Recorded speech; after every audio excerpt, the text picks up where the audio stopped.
આપ સૌનું સ્વાગત છે. આજે આપણે 15 અને 16 જુલાઈ દરમિયાન સમગ્ર ભારતમાં હવામાનની સ્થિતિ વિશે વિગતવાર વાત કરીશું. ક્યાં ભારે વરસાદની શક્યતા છે, ક્યાં સામાન્ય વરસાદ હોય છે અને કયા વિસ્તારમાં હજુ પણ ચોમાસું નબળું રહેશે તેની સંપૂર્ણ માહિતી વિડીયોમાં જોઈશું.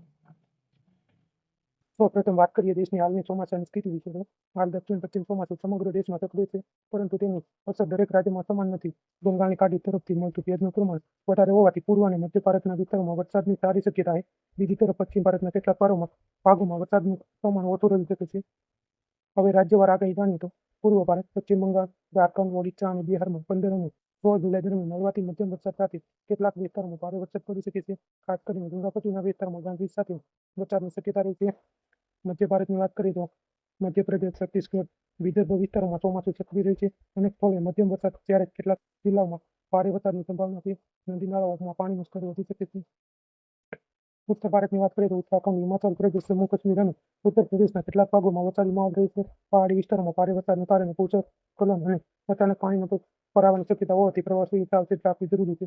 પંજાબ, હરિયાણા અને દિલ્હીમાં છૂટાછવાયા વરસાદી ઝાપટા પડવાની શક્યતા છે, પરંતુ વ્યાપક ભારે વરસાદની શક્યતા ઓછી છે.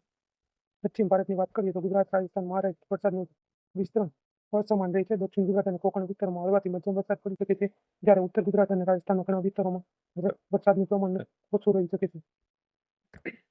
દક્ષિણ ભારતની વાત કરીએ તો કેરળ, કર્ણાટક, પશ્ચિમ ઘાટ, ગોવા અને તટીય કર્ણાટકમાં સારો વરસાદ ચાલુ રહેવાની શક્યતા છે. તેલંગાણા, આંધ્રપ્રદેશ, તમિલનાડુ હળવાથી મધ્યમ વરસાદ સાથે કેટલાક વિસ્તારોમાં ગાજવીજ સાથે વરસાદ પડી શકે છે. ઉત્તર પૂર્વ ભારતમાં જોઈએ તો આસામ, મેઘાલય, અરુણાચલ પ્રદેશ, નાગાલેન્ડ, મણિપુર, મિઝોરમ અને ત્રિપુરામાં આગામી 2 દિવસ ભારેથી અતિભારે વરસાદ થવાની શક્યતા છે. કેટલાક વિસ્તારોમાં પૂર જેવી સ્થિતિ સર્જાઈ શકે છે. અરબી સમુદ્ર અને બંગાળની ખાડીના કેટલાક વિસ્તારોમાં પવનની ગતિ વધુ રહેવાની શક્યતા છે. જે વિસ્તારોમાં સ્થાનિક હવામાન વિભાગ દ્વારા ચેતવણી આપવામાં આવી હોય ત્યાં માછીમારોએ દરિયો ખેડવાનું ટાળવું જોઈએ. જે વિસ્તારોમાં ભારે વરસાદની આગાહી છે ત્યાં ખેતરોમાં પાણીની નિકાલની વ્યવસ્થા રાખવી જોઈએ. જ્યાં વરસાદ ઓછો છે તે ઉપલબ્ધ ભેજનો યોગ્ય ઉપયોગ કરવો અને પાણીનો સંગ્રહ કરી શકાય.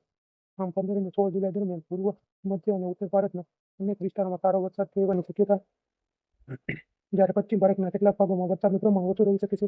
હવામાન સ્થાનિક સ્તરે ફેરફાર હોઈ શકે છે, તેથી તમારા જિલ્લાના તાજા અપડેટ પર નજર રાખો. જો તમને હવામાન અપડેટ ઉપયોગી લાગ્યું હોય તો વિડીયોને લાઈક કરો, ચેનલને સબસ્ક્રાઈબ કરો અને બેલ આઇકોન દબાવવાનું ભૂલશો નહીં. ફરી મળીશું આગામી નવા વિડીયો સાથે. ધન્યવાદ.